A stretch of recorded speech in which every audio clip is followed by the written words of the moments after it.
El trading, préstamo o ahorro en DeFi que usan smart contracts son totalmente descentralizados y seguros. ¿La operativa es totalmente resistente a censura o existe algún riesgo? Existe riesgo, obviamente. Smart contracts sabemos que pueden ser hackeados, han sido hackeados. Y en la medida que más dinero está asociado a estos contratos, se vuelven objetivos más lucrativos. Creo que solo es cuestión de tiempo antes de que veamos el primer hackeo en un contrato de ese tipo. La razón es, ya hemos hablado en ocasiones anteriores de el aspecto de la seguridad en Solidity, que es el lenguaje de programación de Ethereum. Siempre que estás obteniendo un retorno, una ganancia, estás incurriendo en un riesgo, ya sea por parte de un tercero. En el caso, si le prestas a tu cuñado dinero, el riesgo, la contraparte del riesgo es tu cuñado.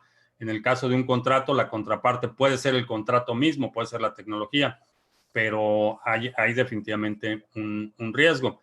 Obviamente, tu riesgo, tu perfil de riesgo es distinto si estás haciendo trading con el instrumento o si lo estás prestando o estás ahorrando o si estás obteniendo un préstamo en ese instrumento. Tu perfil de riesgo es totalmente distinto, pero aun cuando sean, y no son totalmente descentralizados, porque, por ejemplo, en el MakerDAO hay un esquema en el que los tenedores del token votan por la tasa de retorno para mantener la estabilidad o la paridad 1 a 1 del DAI.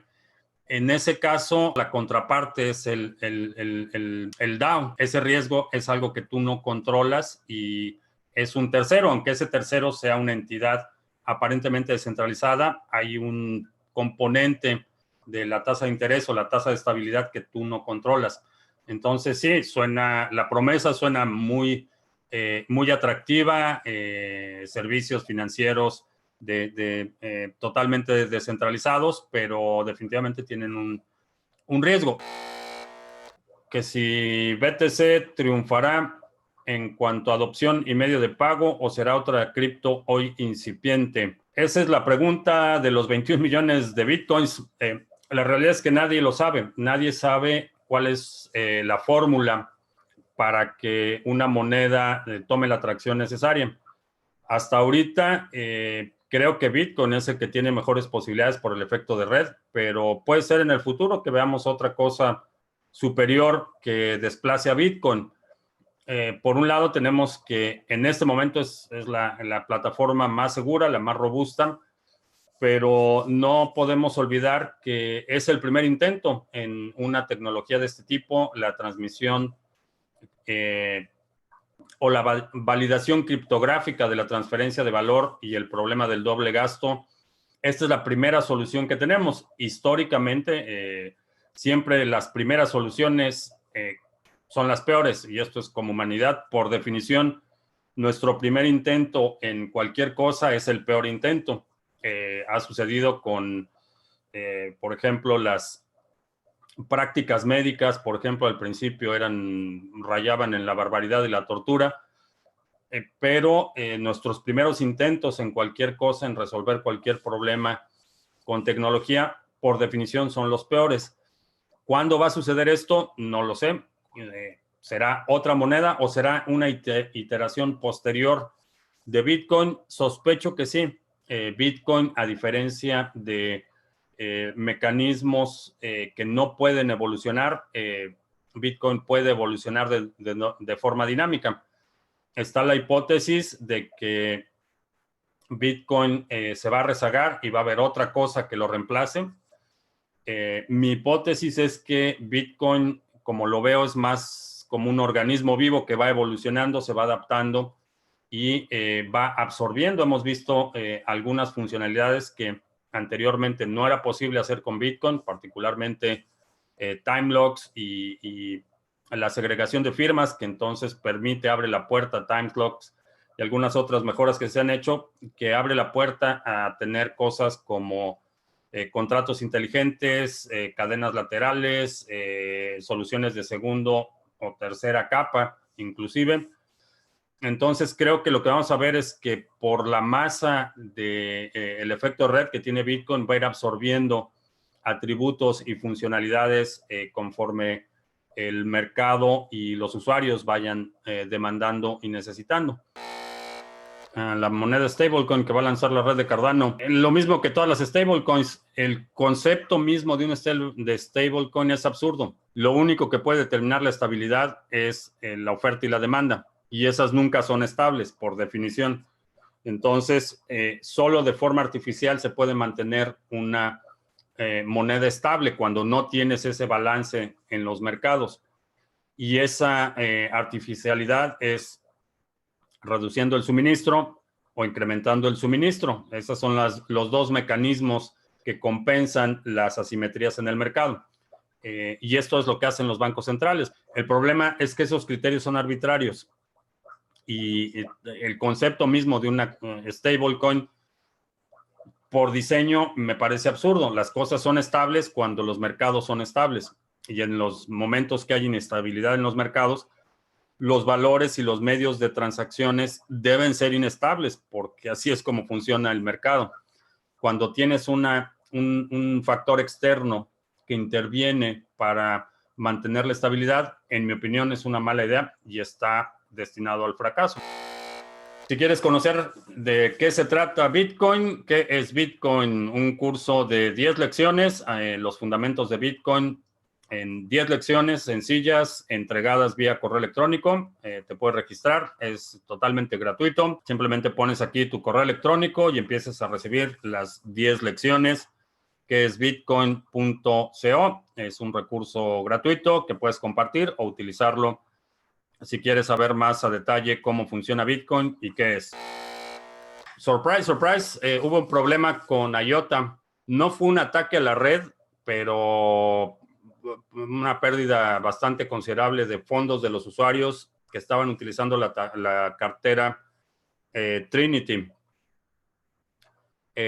Parece un ataque coordinado, bastante sofisticado, que no afecta a la red en su conjunto o que los fondos en la red no están vulnerados, pero parece ser que alguien, algo que hemos hablado mucho de, que creo que es una vulnerabilidad en los contratos inteligentes de Solidity.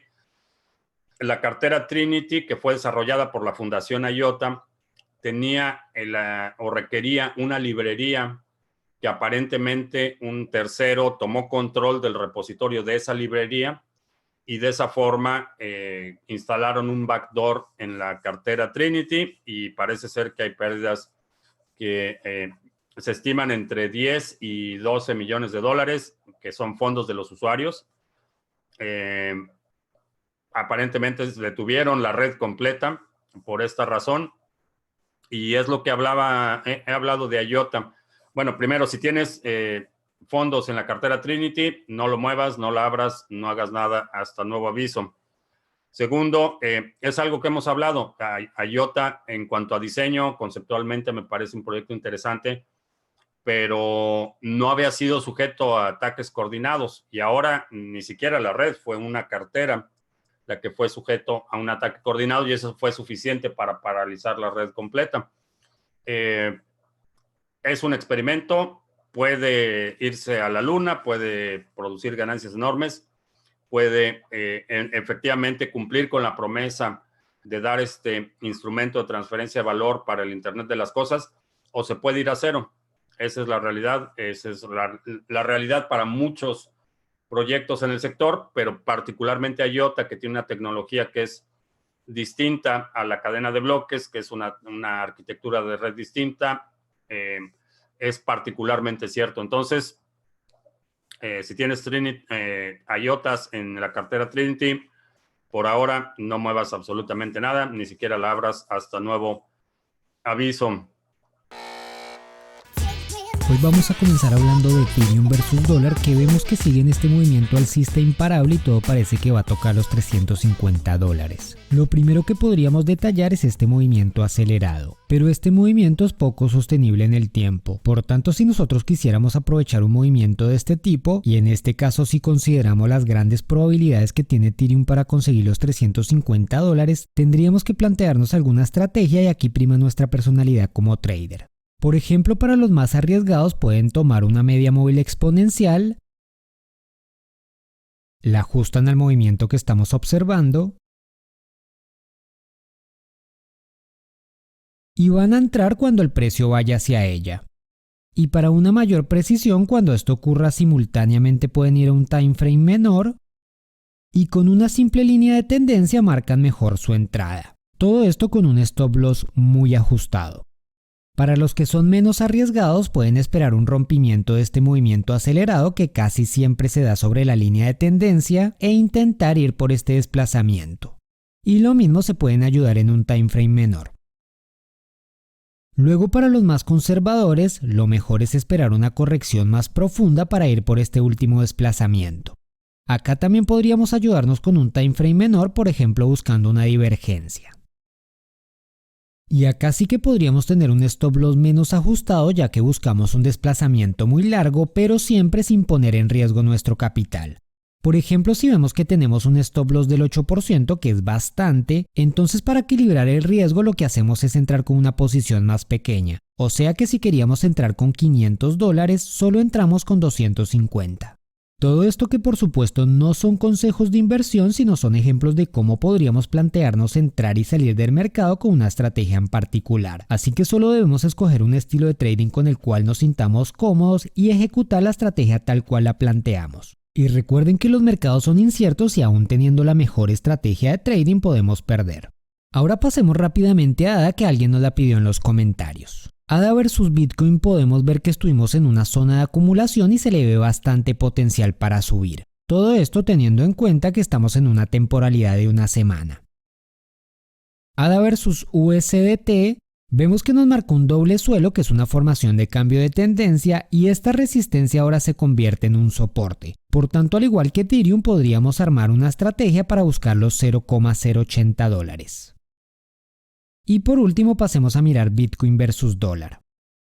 Seguimos con bajos cada vez más altos y también con máximos cada vez más altos. Por tanto, técnicamente seguimos en una tendencia alcista. Y si bien yo sigo con mi estrategia tendencial dentro del mercado, ya saben que yo lo hago de una forma automática. Y lo enseño en mi curso de trading cuantitativo, donde enseño a crear esta estrategia desde cero y a conectarla a un bot de trading paso a paso.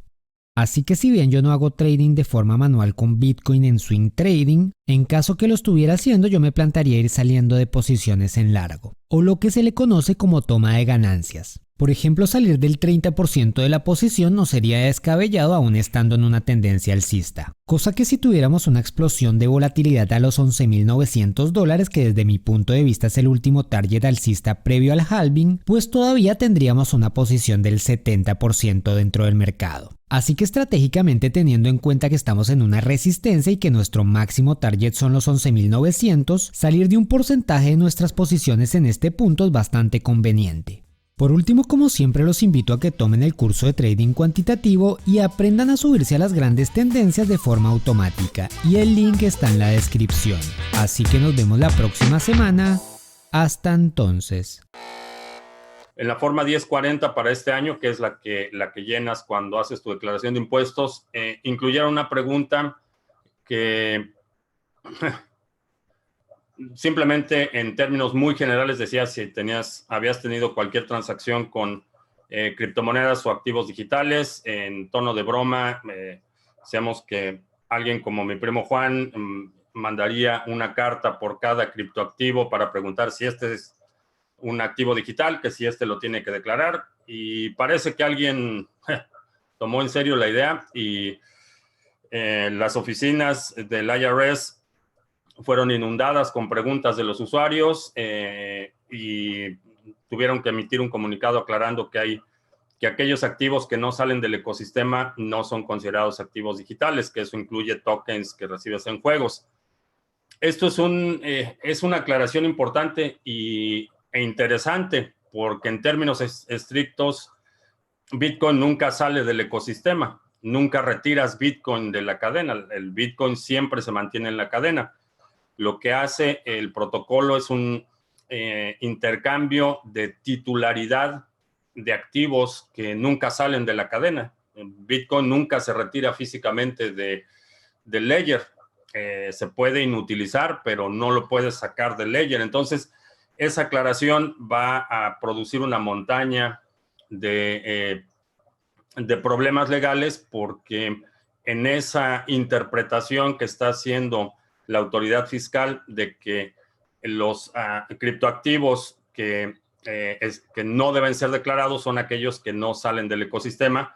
En sentido estricto, Bitcoin y prácticamente cualquier criptomoneda nunca sale del ecosistema, siempre se mantiene en la cadena y es únicamente el intercambio de la titularidad lo que se registra. Entonces, interesante, va a haber seguramente mucha necesidad de aclaración y eventualmente el Congreso tendrá que intervenir para clarificar todos estos puntos que agencias como la agencia fiscalizadora hace su propia interpretación de la ley y en esa interpretación están creando una carga fiscal y responsabilidades para los usuarios que no están explícitamente autorizadas en el Código Fiscal. Entonces, vamos a observar también ese punto que me pareció bastante curioso, que tuvo que responder y respondió en cuestión de un par de días a las solicitudes de los usuarios preguntando que si las vidas que obtenías en Fortnite eran considerados activos digitales, que se tenían que declarar el escudo o los polvos mágicos que habían obtenido en sus juegos. Así es que interesante evento con el fiscalizador y creo que muchas agencias van a empezar a tener este tipo de problemas en el que conceptualmente no pueden justificar la fiscalización de algo que no entienden. Simplemente pueden justificar el ingreso o el egreso de fiat. Puedo declarar un ingreso cuando cambio a fiat, pero la posesión en sí de algo, de lo que realmente en términos estrictos y en términos de los conceptos de propiedad tradicionales, no soy realmente propietario porque no tengo posesión física de nada. Lo mismo sucede con las carteras. En las carteras no tienes Bitcoin, no hay no almacenas Bitcoin en ninguna cartera, lo que almacenas son llaves privadas.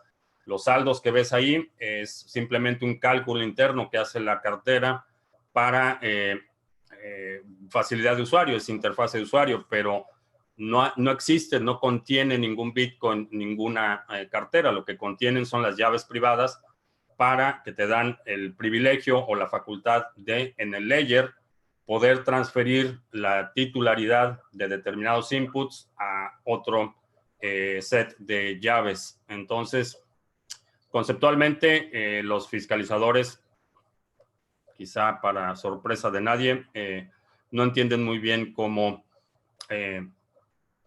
funciona el ecosistema.